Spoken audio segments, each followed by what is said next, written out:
Hello students, welcome back my YouTube channel GS academy. আজকে আমরা শিখব ম্যাট্রিক্সের সাথে স্কেলারের গুণফল। ম্যাট্রিক্সে একটি স্কেলার খুবই একটা গুরুত্বপূর্ণ বিষয়। এই স্কেলারের সঙ্গে বা ম্যাট্রিক্সের গুণটা কিভাবে হয় সেটা আজকে আমরা দেখে নেব। চলে আসি আমরা সরাসরি বোর্ডে একটি ম্যাট্রিক্স ও একটি স্কেলারের গুণফল। এ একটি ম্যাট্রিক্স এবং একটি স্কেলার কে নেওয়া হলো। এখন এ ম্যাট্রিক্সের সাথে একটি স্কেলার কে এর গুণফলটা কেমন হবে তার আগে আমরা এটাকে এভাবে বুঝে নিই। এ ম্যাট্রিক্সের একটি আমরা এভাবে লিখলাম A I J M cross N ক্রমের ম্যাট্রিক্স। এখন এই ম্যাট্রিক্সের সঙ্গে আমি একটা স্কেলার কে এর গুণফলটা কেমন হবে। এখন এই ম্যাট্রিক্সকে যদি আমরা কে স্কেলার দিয়ে গুণ করি তাহলে হবে কে এ ইকুয়াল টু, এখানে আমরা কে লিখলাম, ঠিক রাইট সাইডটাও আমাদের গুণ করতে হবে a I J M cross n, অর্থাৎ প্রত্যেকটি পদের সঙ্গেই a a I J M cross n. বিষয়টা কেমন? এ একটি ম্যাট্রিক্স যার পদ অর্থাৎ এম ইন ক্রস এন বর্গের বিষয়টা কেমন? এ একটি matrix A I J M cross N ক্রমের ম্যাট্রিক্স। এখন এই ম্যাট্রিক্সের সাথে আমি কে স্কেলার দিয়ে গুণ করলাম, তাহলে এটা হলো কে ইন্টু এ অর্থাৎ কে এ, অথবা এটাকে আমরা এ কেও লিখতে পারি। এবং এপাশে আমরা লিখলাম কে দিয়ে আমাদের প্রত্যেকটা পদের সাথেই আমাদের গুণ করতে হবে, তাই k a I J M cross n বর্গের ম্যাট্রিক্স। অর্থাৎ কে স্কেলার দিয়ে গুণ করার পরেও আমাদের ক্রমও একই থাকছে, অর্থাৎ একই ক্রমের ম্যাট্রিক্স থাকছে। এবার আমরা একটা এক্সাম্পল এখানে লিখে রেখেছি, এক্সাম্পলের সঙ্গে আমরা এটাকে বুঝে নেব। এখন একটি স্কেলার কে আমি ধরলাম এই জায়গা কে ইকুয়াল টু 5, অর্থাৎ স্কেলারটাকে আমি 5 করলাম।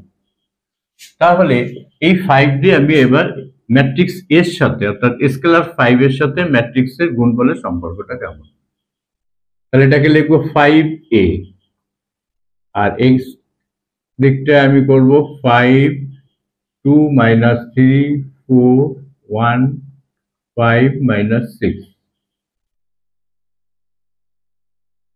এবার আমি কি করবো, 5 দিয়ে আমার প্রতিটি এলিমেন্টস এর সাথে এর গুণ করতে হবে, অর্থাৎ প্রত্যেকটি পদের সঙ্গে 2 into 5 minus 3 into 5 4 into 5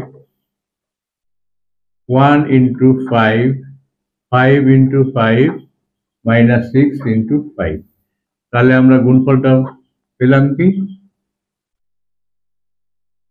10 minus 15 20 5 25 minus 30।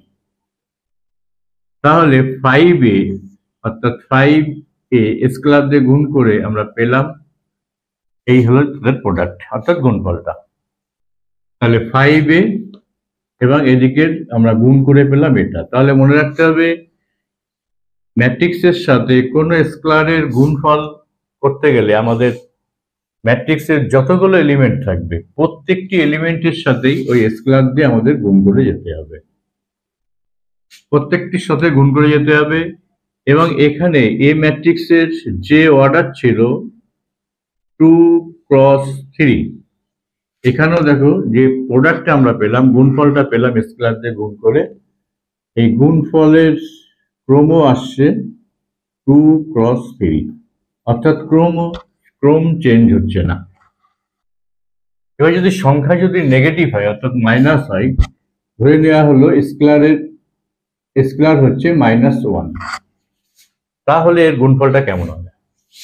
তাহলে এ কে যদি -1 দিয়ে গুণ করা হয় তাহলে -a, এখানে -1টা বাইরে রাখলাম।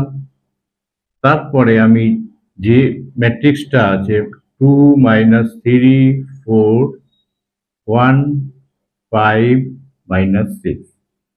প্রত্যেকের সাথে -1 গুণ করলে জাস্ট সাইনটাই চেঞ্জ হয়ে যাবে। তাহলে এদের প্রোডাক্ট পাবো আমরা 2 - 2, 3 + 3, -4, -1, -5, 6, অর্থাৎ প্রত্যেকটি পদের সাইন চেঞ্জ হয়ে গেল। আমরা গুণ করে যে গুণফলটা পেলাম এটা, এবার এই -1 এই যে ম্যাট্রিক্সটা আমরা নতুন পেলাম, এই -1 ম্যাট্রিক্সটাকে আমরা বলছি এ ম্যাট্রিক্সের ঋণাত্মক ম্যাট্রিক্স। অর্থাৎ -1 এই ম্যাট্রিক্সটি হচ্ছে এর ঋণাত্মক ম্যাট্রিক্স, অর্থাৎ নেগেটিভ ম্যাট্রিক্স।